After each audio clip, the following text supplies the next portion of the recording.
Welcome to Lean to the Left, home of no-holds-barred commentary, plus interviews with fascinating people, some of them top experts, others simply with interesting stories to tell. You'll never know who'll show up at Lean to the Left. Now here's your host, Bob Gaddy. Hey guys, today our very special guest is Alester Linton-Pryor of Myrtle Beach, South Carolina. Alester is from New York City, but now she's supposedly retired and has another day job. She's the chair of the Horry County, South Carolina Democratic Party.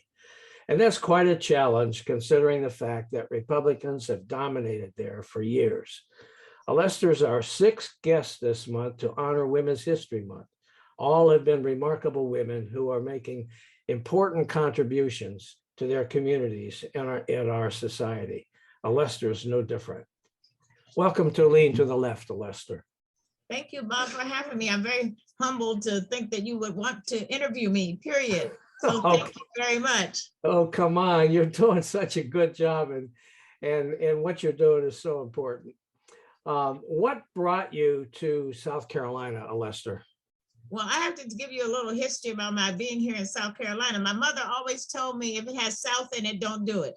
But I worked for ABX Corporation in their Manhattan corporate office.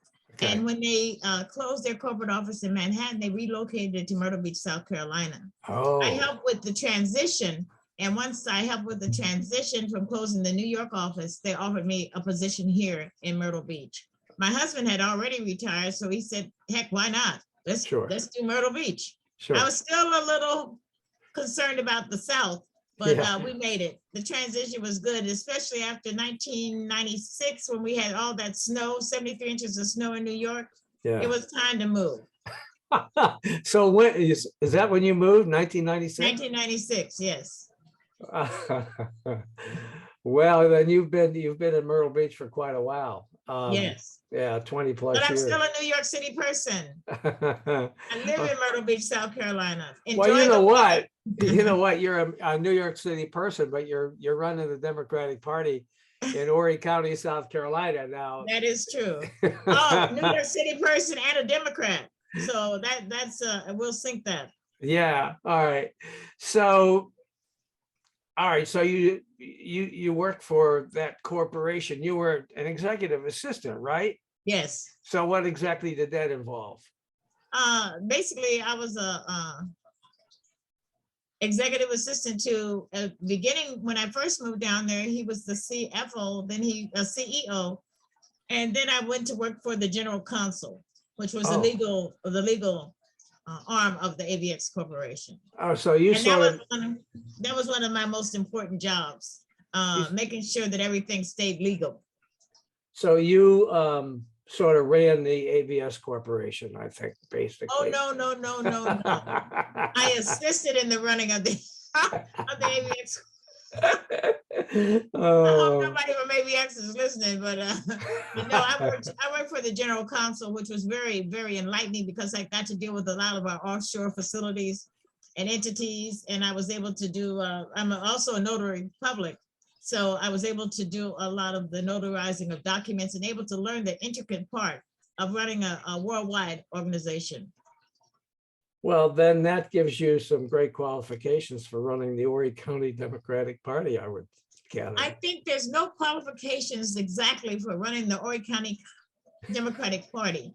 It's just a lot of prayer and collaboration with other people that have been here and have worked within the party.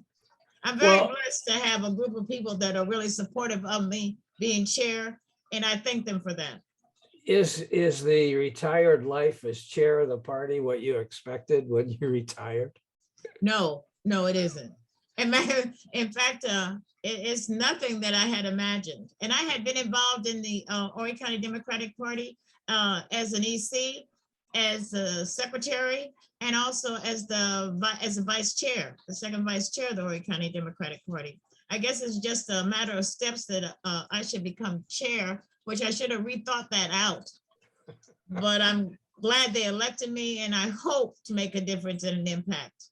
Explain what an EC is for those who don't know. Oh, that's an executive committee member, and they are the precinct representatives of the Horry County Democratic Party. Okay. So now what is it that you want to do? What prompted you to become so active in social issues and in politics? Well, that happened when I was in my upbringing, I believe, because my father was a master sergeant retired from the Army, and he was very active in, because I was originally an Army brat, raised in Leavenworth, Kansas, which is adjacent to Fort Leavenworth, where my father retired. And it's also the Buffalo Soldiers have a monument there, and my father was part of the Buffalo Soldiers. So he was very active as a Republican, a lifelong Republican, until he voted for John Kennedy. But he was a lifelong Republican because it was the party of Abraham Lincoln. Mm-hmm. He was also the president of the NAACP, and I became the president of the junior branch of the NAACP. Okay. And we, you know, in the 60s, late 50s, early 60s, 62, 63, you know, it was still a lot of disenfranchisement of Blacks. We didn't have to really technically have the right to vote, but we registered to vote. In fact, when we were old enough to register to vote, it was a big celebration in our household. We got taken out to dinner and you know, here and there, and we celebrated that right to vote. Wow. Having that card that says you have a right to vote. Right. And what really inspired me, I think, to try to make a difference was in 1962, we went to, we're on our way to Dublin, Georgia, and my mother had to use the restroom. So we pulled into this filling station, and there was a public restroom, and they told my mother, my father said, well, my wife has to go to the restroom, where do you go? And the white owner said, around the back. So we just assumed that there was a restroom around the back. It wasn't, it was a field. He wanted my mother to use the restroom in a field. Oh, And that, to me, my father said, do not put any gas in my car. And we went on. Thank God we had enough gas in the car to go to another filling station where my mother could go inside and use the restroom. oh my goodness gracious. And this was in 1962 in Georgia. Mm-hmm. And then we went further down the line and we went to Savannah. Oh my goodness, it was so beautiful. All the way to the beach. We thought, oh, this is going to be beautiful. We were standing on the beach. This white couple came over to us and said, Negroes are not supposed to be on the beach until Thursday. And that stuck in my mind. There has to be something that everybody could think they were entitled to tell us not to be on a beach, except on a certain day. And so I think that inspired us to really become active and try to make a change. Alester, do you feel like that entitlement is still around? Oh, of course. And it was made even more so real when they had the former failure of a president who fed on the people's fears that this is going to be taken away from you. What you feel you're entitled to is going to be taken away from you. It's threatening to have somebody Black or Hispanic or LGBTQ plus or transsexual, anything like that. It's away from what your norm is. You feel is threatening to you. When you don't realize everybody's entitled to a certain amount of freedom and equality. Well, there's another kind of entitlement really that I was thinking about, Alester. Some call it white entitlement. Do you feel that's still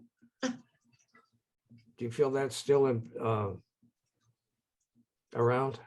Well, I just had an incident where as head of the Horry County Democratic Party, I made a decision and I was questioned about the decision I made. Mm-hmm. And one of the things I was questioned by was, to me, a feeling of white entitlement. Why do you feel that you could question my decision when you're a volunteer? We're all volunteers here in the Horry County Democratic Party. Leadership makes a decision and it's not questioned. You do it on behalf of the best, what you think is best for Horry County Democratic Party. Not to be questioned by a volunteer who basically says they're not going to do something until they get answers. And that, to me, was a part of them feeling they were entitled to question me as a leader and as I believe, as a Black woman. And yes, you asked me, do I believe it still exists? Yes, I believe white entitlement, especially females, still exists. Wow. That's tough. Now, what are some of your other major concerns, societal concerns, in addition to racism and attitudes? What are some of the other things you're particularly concerned about? The suppression of votes, the disenfranchisement of minorities, of women even. Another thing is that we need to make sure that we have a living wage. People should not have to work 2 and 3 jobs to exist. They're only existing, they're not living. We need a living wage. And I don't even think $15 an hour is a living wage. I mean, it'd be beneficial for somebody in a right to work state, especially. But it's, $15 an hour, come on. We're thinking about, you have childcare. We don't have affordable childcare. We don't have affordable healthcare. We don't have affordable housing. We don't have quality education. We don't have quality jobs or the job training. Come on, there's something we need to do. And it's important that if we use our voice, which is our vote, we could probably make a lot of changes. Alester, what's stopping some of these changes from taking place? What's causing some of these voter restrictions that you're talking about? Well, again, it's fear that what you think you're entitled to is going to be taken away from you. I remember when President Obama was running and they were saying he's going to take your guns. He didn't want your guns. He only wanted to have sensible gun sense. He found out that people could run and say, well, Obama's going to take your guns. And especially in the South, in certain areas, that was a big threat. And it wasn't real. But whatever the other side uses as their propaganda, especially their political propaganda, it's fear tactics. This is going to be taken away from you. We're not going to give you this. You're going to be held, you're not responsible. And when they talked about especially defunding the police, that was one of the big cries. Oh, they're going to defund the police. Who in their right mind would think that you wanted to defund people that are protecting you?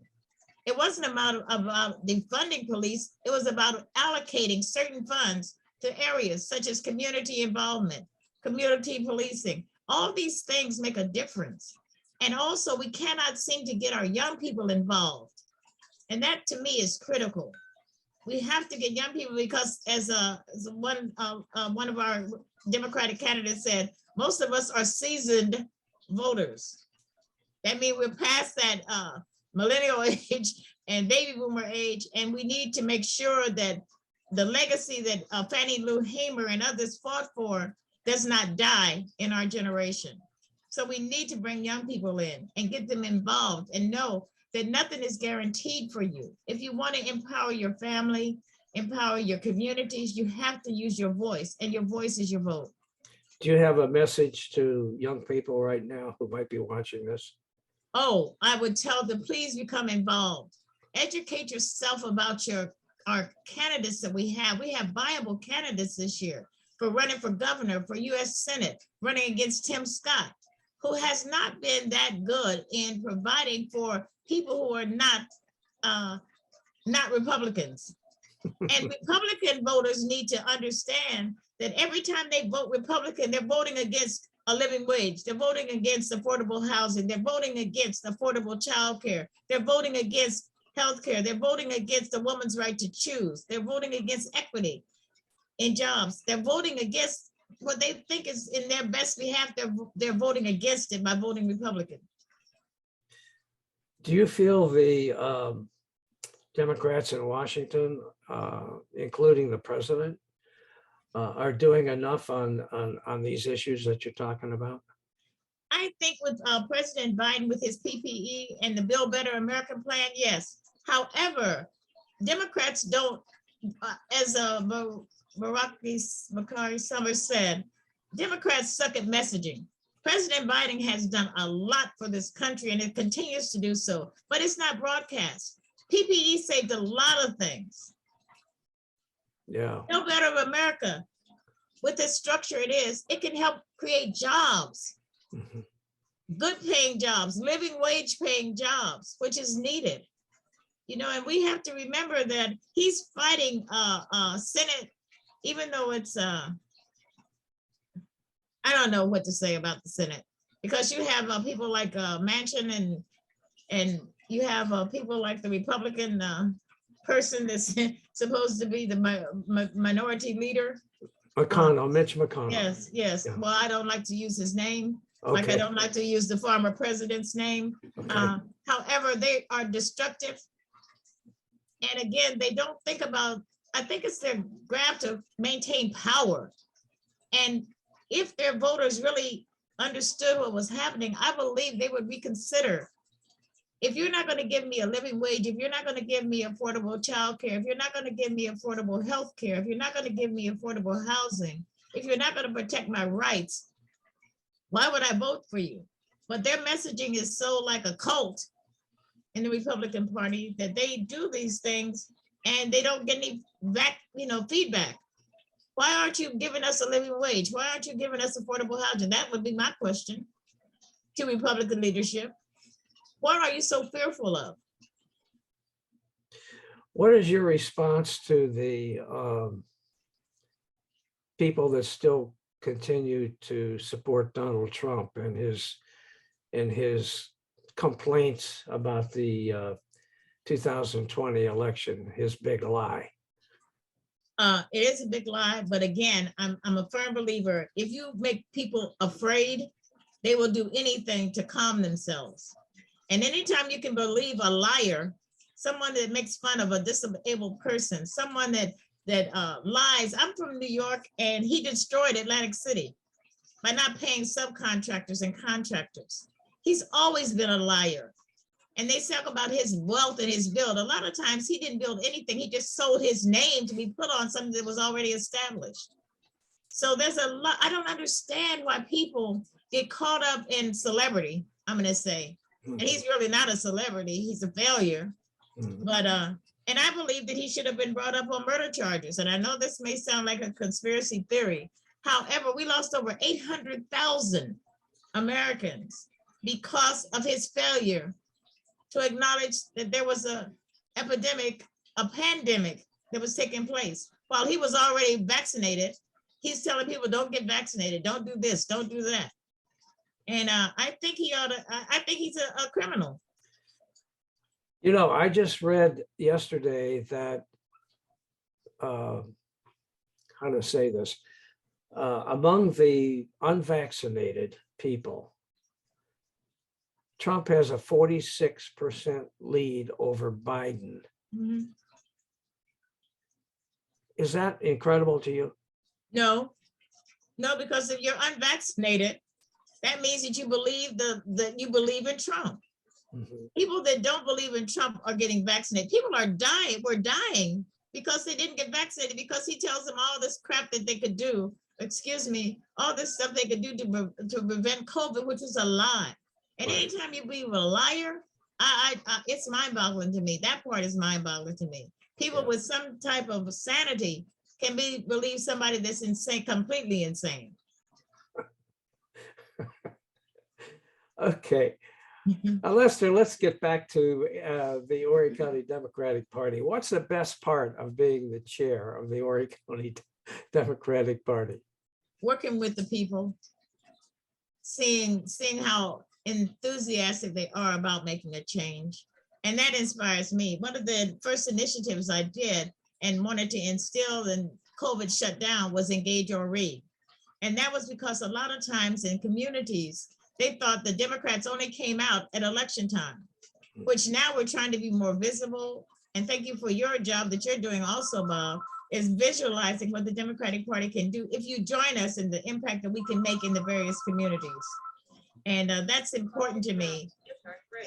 Engaging everybody, but more importantly, engaging our community, our voters, to know what they can expect, and educating our voters on who the candidates are and what the candidates, if the candidate is a viable candidate for you. And the next thing was that we can energize our voters, knowing that it's important that you get out to vote. It's important that you register vote. It's important that you engage with each other in unity and be inclusive, because there's some disenfranchised and dissatisfied Republicans that the Horry County Democratic Party will more than open our arms to include you in making changes here in Horry County. Not just changes for me personally, but changes for the communities and families here. Now, do you feel that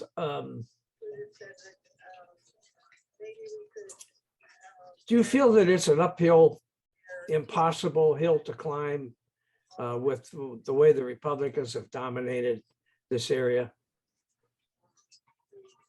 I believe it may be a little difficult, but I believe, like, if we start doing grassroots, again, COVID put a lot of damper on that, going and knocking on doors, introducing ourselves, meeting people. I think that's important. The Obama campaign in '08 was one of the things that really got me inspired, is because they went out and knocked on doors. They made sure that they had exchanges with people, not aggressively changing, but making sure that they knew what was happening. And that's important. And grassroots is very important. Stacey Abrams is doing a fantastic job reaching the grassroots in Georgia. And I wish we had somebody, the South Carolina Democratic Party has Register 46, where they're going out in communities to register people to vote.